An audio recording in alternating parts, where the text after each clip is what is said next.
morning, everyone. Morning. So if it's all right, I'll keep it short and then questions. I think you're waiting for something like that. So yeah, for those of you who don't know, a couple of weeks ago, I didn't spend so much time there, unfortunately, but I flew out to Zambia. I was called out to help with their ILC program. As you know, Zambia was recently made a providential nation. Strategic providential nation. Thank you, Matthew, for the very covert whisper there. Putting me in my place. And yeah, when I arrived, it was very interesting. It was very difficult to see why it had been chosen as a strategic nation, if I'm completely honest. Because I arrived with maybe 4 or 5 days to the ILC, and there was almost nothing done. So I took the role of general manager to basically make sure that this wasn't a huge disappointment to True Mother. And what really struck me was that the whole thing was in a battle. From the beginning to the end, every single day was a battle of trying to keep something alive. I think every day, at least 3 times a day, the whole program could have been cancelled at any moment. And really, it was hard fought by a lot of the members there, a lot of the staff there. Bear in mind, none of them had any experience, none of them were particularly prepared or even understood the meaning of what was going on or the significance of what was going on. But in the end, we managed to make a very successful event. We managed to fulfill our goals, all the goals surrounding it.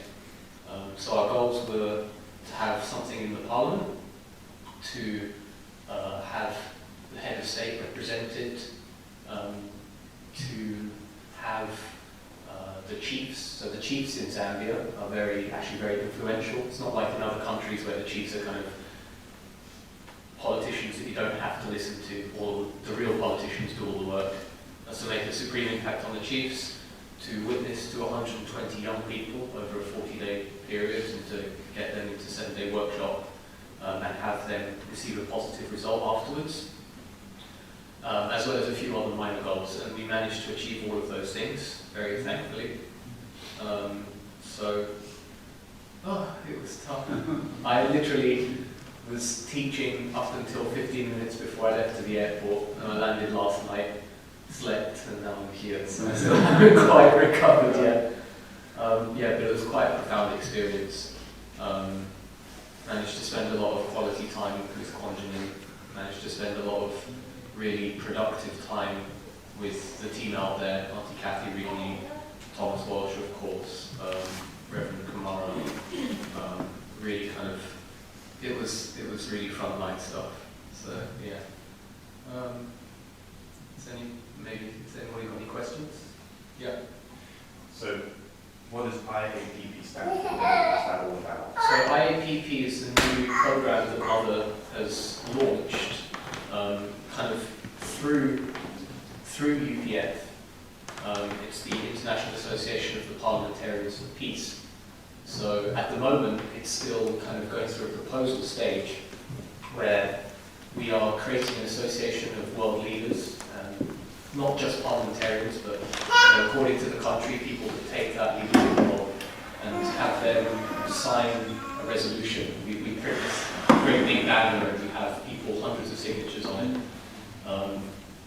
to really create a substantial, when Father was talking about this able UN, I think it's very much the kind of first step to making that a reality. So forming it on the national level before we form it on the international level, as well as a few other nuances, but providentially that's my understanding of the IAP.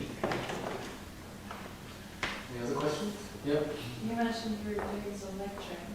Could you share a little bit more about that? Okay, so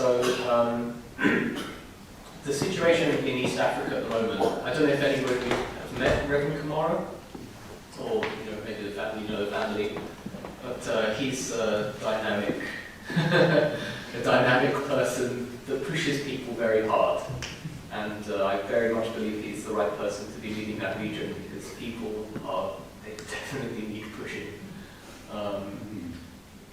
And what they've done is, you know, the Top Gun program in Korea.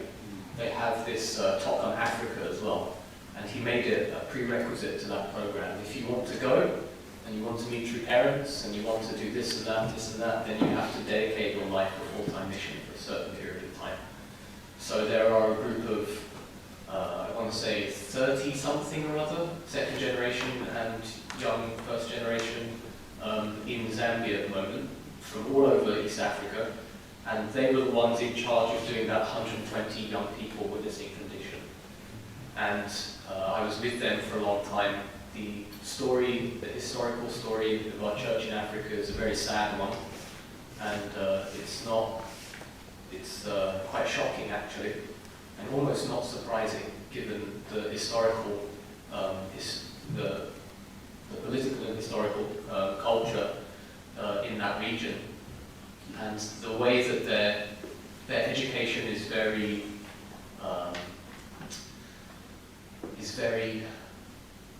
limited.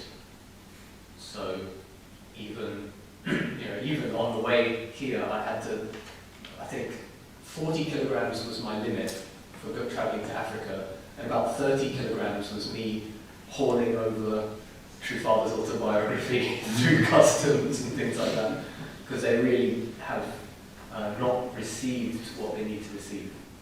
So I was going through their lecture stuff. Their blessing education is from the 80s, which is ridiculous considering how much the blessing has changed since the 80s, how much True Father changed the blessing when he really took that role of, as the role of true parents evolved and all of these kinds of things.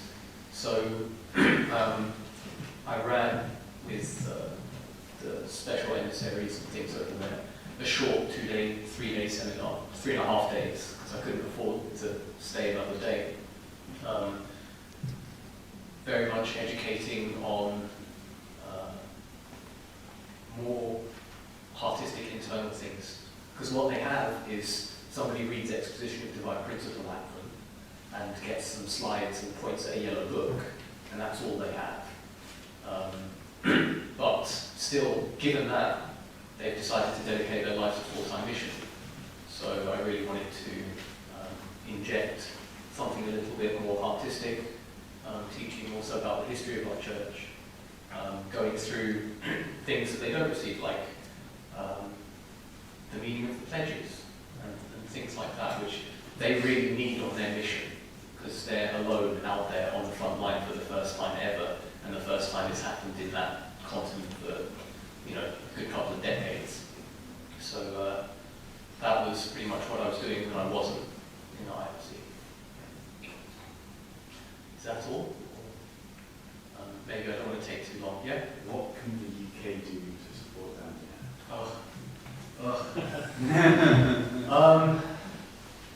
A lot. It's something I've been reflecting on a lot. As you know, I kind of like going to places that need help, because we're very lucky in the UK, where we have this stable infrastructure of educators, and of course we're improving that, and it is something that we do need to improve on, but there are things that Africa have that we don't, and there are things that we have that Africa don't.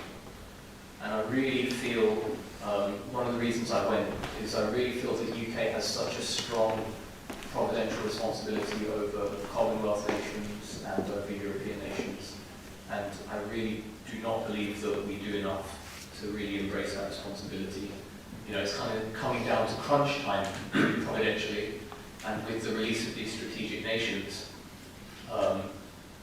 doesn't mean that the UK is a bystander. And I'm not satisfied with watching the providence happen in another nation while we look after ourselves. I don't think that's our responsibility at all. Because if you look at UK history and you look at what Mother's been saying, we are actually right in the middle of the Christian providence. And if we don't take that opportunity, we're actually disobeying true parents, I believe, very strongly. As in terms of what practically we can do, we need to. Money is not the issue. Money is always an issue in Africa, but sending money never helps anything, and that's all that anybody's ever been doing. Even sending people is not the issue. But first of all, we need to train ourselves to really take that position. And I also believe we need to send educators, and we need to send the things that we do really well here over there, because that's what they're lacking. So, workshop teams, not just missionaries to bolster their manpower, but brains rather than boots, and materials rather than money, and experience instead of just manpower. I think that's really our responsibility. I think I'll probably leave it there. I don't want to take too much time, but thank you everyone.